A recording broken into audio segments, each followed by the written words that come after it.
Alam mo ba kung anong nangyayari kapag may taong bigla na lang nawawala na parang bula? Sa gitna ng masikip at magulong lansangan ng Maynila, may isang kaso ng pagkawala na hanggang ngayon ay hindi pa rin nasasagot. Isang kwentong puno ng bulong, takot at mga tanong na walang kasagutan. Samahan mo ako habang sinusubukan nating buuin ang mga pira-pirasong detalye ng misteryong ito sa dilim. Ako nga pala si Carlos, isang investigative journalist na naninirahan sa Maynila simula pa noong college. Marami na akong naging kwento, pero ang sasabihin ko sa inyo ngayon ay iba. Hindi ito simpleng balita. Hindi ito makalimuutang pangyayari. Ito ay isang misteryo na tumubo sa puso ng aming lungsod at hanggang ngayon ay patuloy na gumagapang sa mga madilim na sulok ng ermita. Kaya nga, handa na ba kayong makinig? Dahil ang kwentong ito ay maaaring magbago ng inyong pananaw sa mga lugar na akala ninyo ay kilala na ninyo. Ito ang misteryo ng mga nawawalang tao sa Maynila Horror Story. Kabanata 1, ang syudad na hindi natutulog. Sa gitna ng pag-ikot ng mundo, isa ang Maynila sa mga lungsod na tila hindi natutulog. Luma man ang kaluluwa ng lungsod, moderno naman ang tibok ng puso nito.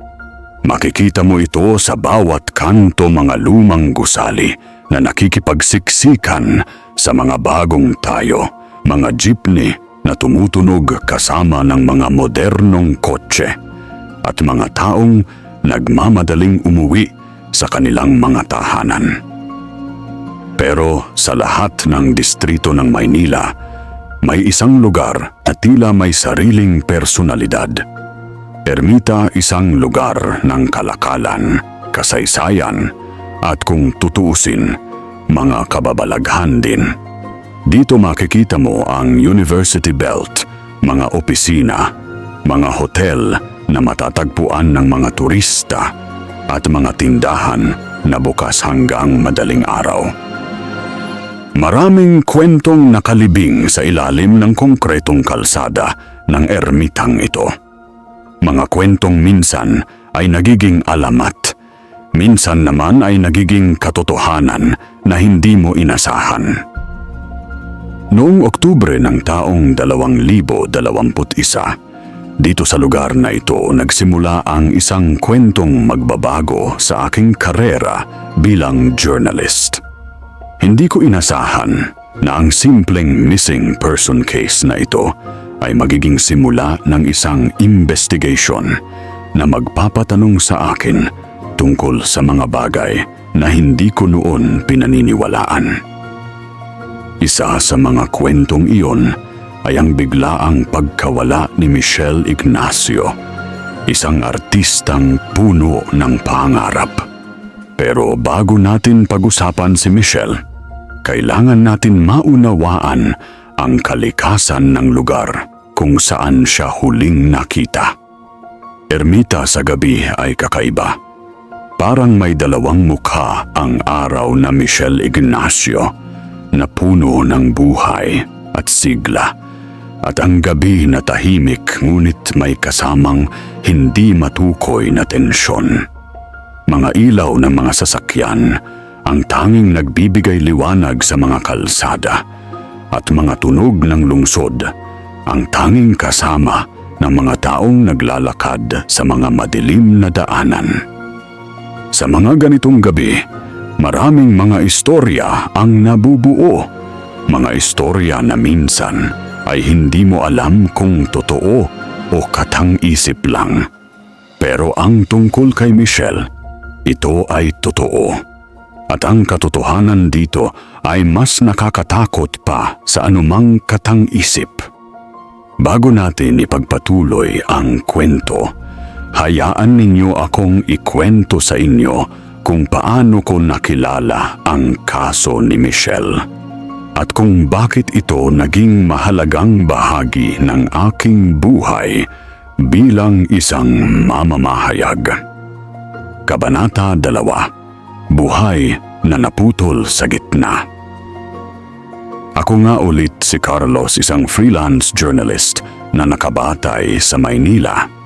Dito ako sa lungsod na ito lumaki, nag-aral at nagsimulang mangarap. Hindi ako yung tipong journalist na hahabol sa mga malalaking balita o sa mga politikong sikat. Ang specialty ko ay yung mga kwentong hindi napapansin ng iba, yung mga taong may kwentong dapat marinig, yung mga pangyayaring nagiging forgotten dahil walang sumusubaybay. Noong Oktubre 15, 2021, may tumawag sa akin. Isang babae, umiiyak, halos hindi makasalita. Ang sabi niya, nawala ang kanyang anak na si Michelle.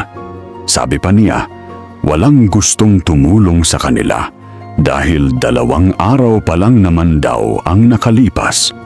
Si Michelle Ignacio, 25 taon, visual artist, masayahin at palakaibigan ayon sa mga nakakakilala sa kanya. Graduate ng Fine Arts sa isang kilalang universidad sa Maynila. May sariling maliit na studio apartment sa Malate, malapit sa Ermita. Ang mga gawa niya ay mga digital art at traditional painting na karaniwang nagfe-feature ng mga babae at ng mga tanawin ng Maynila. Huling nakita si Michelle sa may kanto ng Padre Faura noong Martes ng gabi, Oktubre 13. Pauwi na sana siya galing sa isang art exhibit sa isang gallery sa Intramuros. Nakakausap pa siya ng kanyang kaibigan sa phone habang naglalakad, pero biglang naputol ang linya. Hindi na siya naging available simula noon. Walang iniwang liham, walang senyales ng pag-alis, walang bangungot, walang away sa pamilya, walang financial problems. Parang hangin na naglaho sa gitna ng Maynila. Ang kanyang mga magulang ay halos mabaliw sa paghahanap. Si Aling Rosa, ang kanyang ina, ay hindi tumitigil sa pag-ikot sa mga lugar kung saan maaaring napadpad si Michelle. Si Mang Ben naman, ang kanyang ama, ay hindi tumitigil sa pagpunta sa mga police station para makipag-follow up sa kaso. Mga kaibigan niya, lahat sila naniniwala na may hindi nakikitang kamay na may kinalaman sa pagkawala ni Michelle. Hindi raw normal na ganoon na lang mawala ang isang tao na masayahin at responsible. Noong una, akala ko simpleng missing person case lang ito. Mga ganitong pangyayari ay nangyayari araw-araw sa Maynila. May mga taong nawawala dahil sa personal na dahilan. May mga nagiging biktima ng krimen. May mga sadyang lumalayas. Pero habang nakikipag-usap ako sa pamilya ni Michelle, may naramdaman akong kakaiba. May something sa mga mata ng kanyang mga magulang na nagsasabing alam nilang hindi ordinaryong pagkawala ito. May fear, may worry, pero may something pa na hindi ko matukoy. Parang alam nilang may mas malalim na dahilan, pero hindi nila masabi kung ano. Kaya nagsimula akong mag-imbestiga. Hindi ko alam na ang desisyon kong ito ay magbabago sa lahat ng pinaniniwalaan ko tungkol sa aming lungsod. Kabanata 3. Mga bulong sa dilim. Dito ko sinimulan ang aking investigasyon. Ermita. Dito siya huling nakita, kaya dito rin ako dapat magsimula ng paghahanap ng mga sagot. Ang unang ginawa ko ay bumalik sa eksaktong lugar kung saan huling nakita si Michelle. Ang kanto ng Padre Faura, malapit sa University of the Philippines, Manila. Isang lugar na hindi masyadong madilim sa gabi dahil sa mga ilaw ng mga sasakyan at mga establishmento na bukas pa. Nakausap ko ang ilang tindera na nandoon sa gabi na iyon. May isang matandang babaeng nagtitinda ng cigarettes at candy na nagsabing nakita nga niya si Michelle. Sabi niya, naglalakad lang naman daw ng normal, may kausap sa phone, pero walang kakaiba sa kanya. Nakausap ko rin ang ilang jeepney driver na regular sa ruta na iyon. May isang driver na nagsabing nakita niya si Michelle, pero may nabanggit siyang kakaiba. Sabi niya, parang may kasama siyang anino, pero walang tao. Hindi ko muna pinansin ang sinabi ng driver. Baka pagod lang siya o baka naman hindi clear ang nakita niya dahil sa dilim. Pero may isang tambay na nakatambay sa tabi ng 7-Eleven na may sinabi sa akin na nagpabago sa lahat. Sabi niya, pre, nakita ko yung babaeng yun. May sumunod sa kanya pero hindi tao. Ano ibig mong sabihin? Tanong ko. Ewan ko pre. Parang anino lang, pero kumikilos, sumusunod.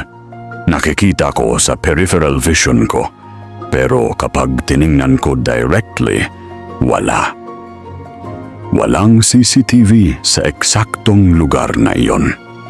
Walang text message o tawag na naitala sa phone ni Michelle pagkatapos ng huling usapan niya sa kaibigan niya. Parang hindi na umabot sa bahay ang signal ng kanyang phone. Nakipag-usap ako sa mga kaibigan ni Michelle. Lahat sila ay nagsasabing hindi normal ang pagkawala niya. Si Jenny, ang kanyang closest friend, ang nagsabi sa akin ng isang detalye na nagpakilabot sa akin. Carlos, sabi niya, ilang araw bago siya mawala, may sinabi si Michelle sa akin. Sabi niya, may sumusunod sa akin, pero hindi ko makita kung sino. Samnausen, anong ibig niyang sabihin? Tanong ko. Hindi ko rin alam. Sabi ko sa kanya baka paranoid lang siya dahil sa stress sa work. Pero insistent siya. Sabi niya, sa peripheral vision niya, may nakikita siyang gumagalaw. Lagi raw sa kanan niya, ilang hakbang lang ang layo. Dito na nagsimulang mag-iba ang takbo ng aking investigasyon. Tila bang hindi lang simpleng krimen ito, kundi may halong misteryo ng kababalaghan. Pero hindi pa ako ready maniwala sa mga ganong bagay. Journalist ako, kailangan ko ng ebidensya, ng mga katotohanan na makikita at mahawakan. Pero habang tumatagal ang aking pag-iimbestiga, mas nagiging complicated ang mga nakukuha kong impormasyon at mas nagiging takot din ako sa mga posibilidad na hindi ko pa naiisip. Kabanata 4 sa digital na landas. Dahil hindi ko makuha ang mga sagot na kailangan ko sa pisikal na mundo, naisip kong tingnan ang digital footprint ni Michelle. Baka may makuha akong clue sa kanyang online presence. Binalikan ko ang social media accounts ni Michelle. Ang huling post niya sa Instagram ay isang digital painting na ginawa niya isang babae na nakatalikod, walang mukha, nakatayo sa gitna ng isang madilim na kalsada. Ang caption ay simple lang, pakiramdam ko may sumusunod sa akin.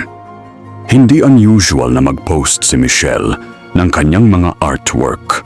Actually, active siya sa social media dahil doon niya nipopromote ang kanyang mga gawa. Pero ang painting na ito ay kakaiba.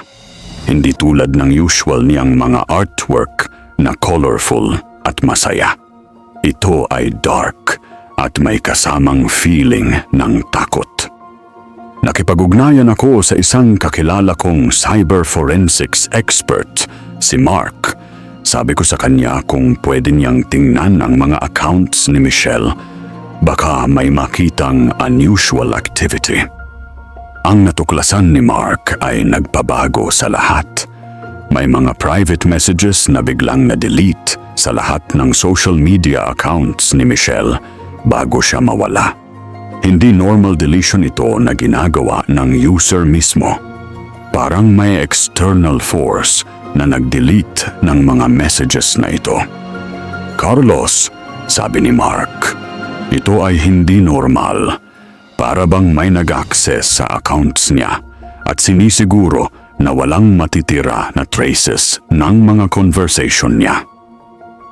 May tumawag din pala sa kanya isang gabi bago siya mawala, unregistered number, walang history sa telecom records. Ang tawag ay tumagal ng 3 minuto pero walang recording na available. Sinubukan naming i-trace ang number pero parang binura ng isang hindi kilalang entity. Hindi ito simpleng hacker na ordinaryo. Ang level ng sophistication ay para bang may access sa mismong telecommunication infrastructure. Sino kayang may kakayahang gawin ito? Tanong ko kay Mark. Hindi ko alam, pre, pero hindi ito ginawa ng ordinaryong tao. May resources itong gumawa nito at may technical knowledge na hindi basta-bastang makukuha. Habang mas lumalalim ang aming digital investigation, mas nagiging mystery pa ang nangyari kay Michelle. Pero may nakita kaming isang pattern na nagbigay sa amin ng hint kung saan dapat mag-focus. Ang mga deleted messages ay lahat tungkol sa mga pangarap ni Michelle na mag-exhibit sa ibang bansa. May nag-offer sa kanya ng opportunity na mag-showcase ng work niya sa Singapore. Ang mga messages ay may tone na parang legitimate business opportunity. Pero ang sender ng mga messages na ito ay walang digital footprint, walang social media accounts, walang business registration, walang kahit anong trace sa internet.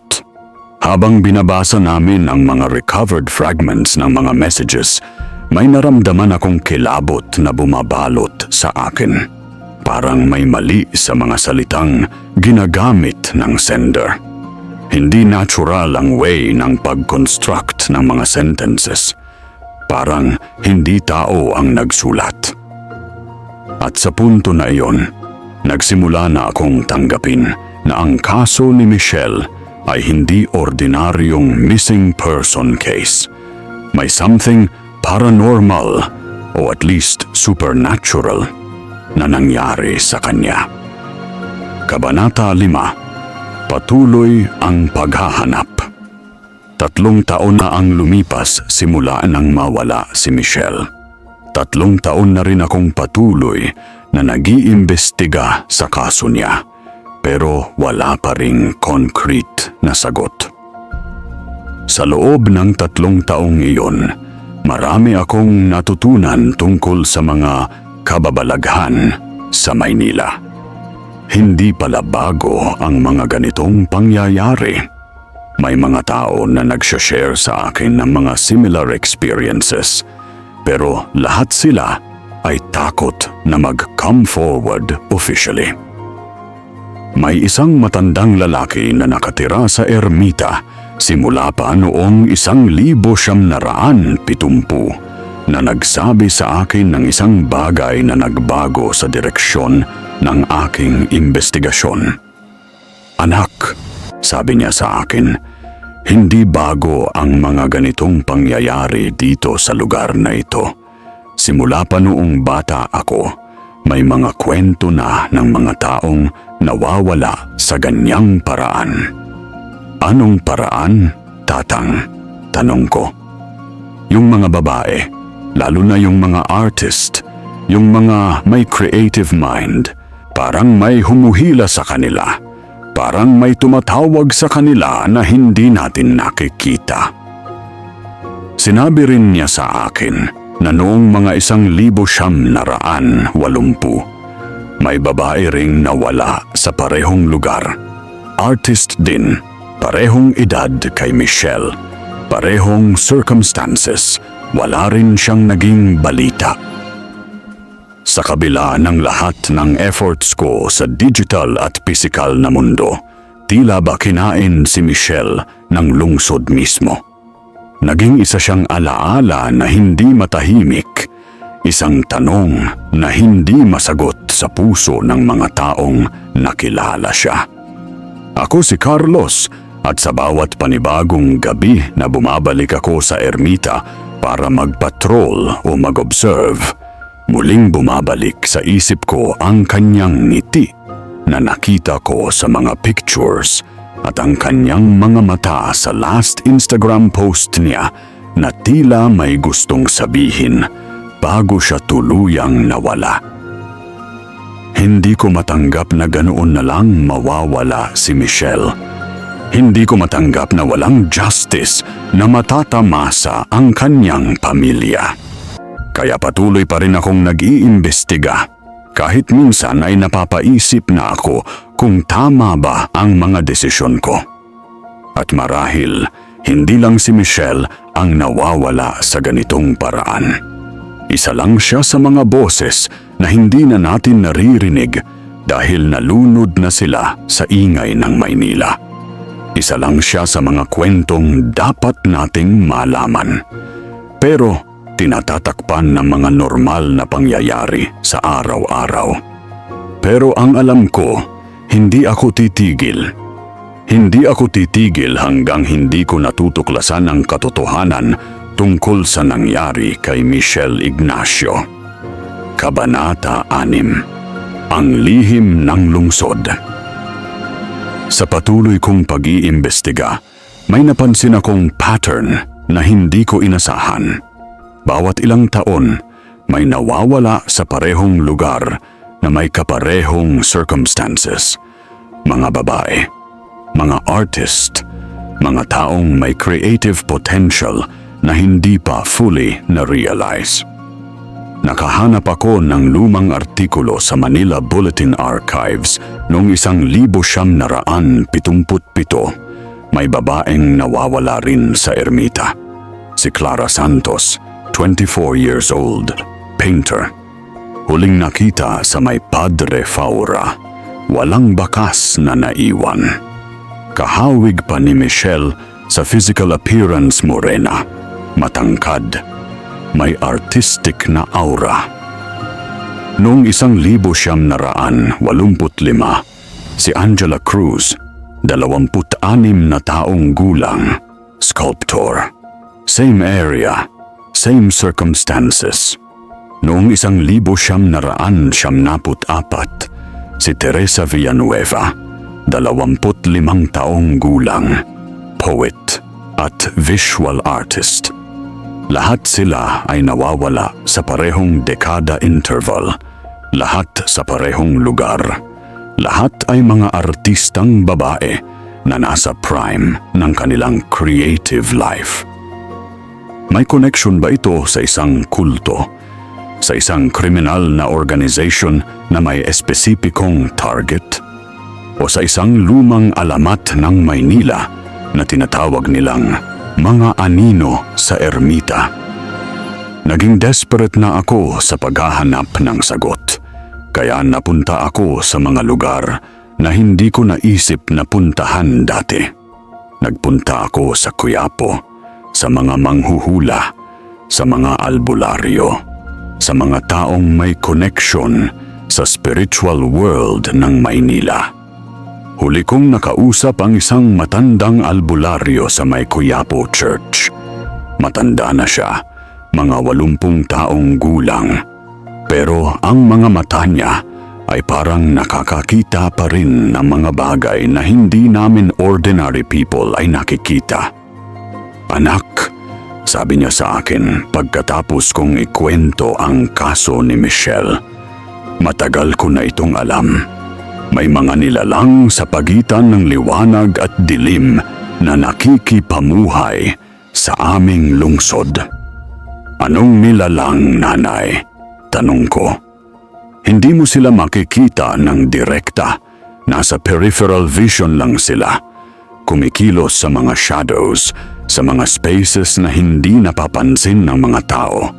Mga energy na naaakit sa mga creative souls, sa mga taong may artistic gift. Sinabi rin niya na ang mga nilalang na ito ay hindi masama per se, pero may pangangailangan silang hindi natin naintindihan. Parang nangongolekta sila ng creative energy at ang mga artist na may malalim na connection sa spiritual world ay ang mga target nila. Kapag napansin ka nila, sabi pa niya, kapag naramdaman nila na may special gift ka na kailangan nila, hindi ka na makakauwi sa mundo na kilala mo. Saan sila dinadadala? Tanong ko. Sa lugar na nasa pagitan ng aming mundo at ng kanilang mundo. Hindi mo mahahanap through normal na paraan, anak. Hindi mo maaabot through physical means. At ngayon, habang isinusulat ko ang lahat ng ito sa aking kwarto sa Malate, may naramdaman akong kalamigan na dumadaan sa aking likuran. May pakiramdam akong may nakatingin sa akin mula sa anino ng lungsod, mula sa mga lugar na hindi napapansin ng ordinaryong mata. Hindi ko alam kung totoo ang sinabi ng matandang albularyo. Hindi ko alam kung may basis sa katotohanan ang mga kwentong narinig ko. Pero ang alam ko, may nangyari kay Michelle na hindi namin maintindihan gamit ang normal na logic at reasoning. Ang alam ko rin, hindi lang siya ang nabiktima ng mga force na ito. At baka, sa hinaharap, may iba pang creative souls na mawawala sa ganitong paraan. Kung hindi natin matutuhan kung paano protektahan ang aming sarili at ang aming mga kasamang artist sa mga mysterious na force na nakatago sa mga sulok ng aming lungsod. Ang Maynila ay may mga lihim na hindi pa namin natutuklasan. May mga presensya na hindi pa namin naintindihan. At si Michelle Ignacio, kasama ng mga babaeng artist na nawawala bawat dekada, ay mga patunay na may mas malalim na mundo na nakikipamuhay sa aming mundane na realidad. Hanggang ngayon, patuloy pa rin akong nag-iimbestiga. Patuloy pa rin akong naghahanap kay Michelle. At kahit may takot na sumasama sa akin sa bawat gabi na bumabalik ako sa ermita, hindi ako titigil hanggang hindi ko natatagpuan ang katotohanan tungkol sa misteryong ito. Dahil ang mga nawawalang tao sa Maynila ay hindi dapat na magiging forgotten statistics. Sila ay mga tunay na taong may mga pangarap, may mga mahal sa buhay, at may mga kwentong dapat nating marinig. At ang kwento ni Michelle, kasama ng mga iba pang nawawalang artist sa aming lungsod, ay isang reminder na may mga bagay pa sa mundo na hindi pa namin naintindihan at dapat nating maging handa sa mga possibility na lampas sa aming normal na pag-unawa sa realidad. Ito ang Salindilim, kung saan ang mga kwento ninyo ay aming isasalin sa dilim. Maraming salamat sa pakikinig at sana ay maging mas aware tayo sa mga mysterious na pangyayari sa aming paligid, sa aming normal na pag-unawa sa realidad. Ito ang Salindilim, kung saan ang mga kwento ninyo ay aming isasalin sa dilim. Maraming salamat sa pakikinig at sana ay maging mas aware tayo sa mga mysterious na pangyayari sa aming paligid.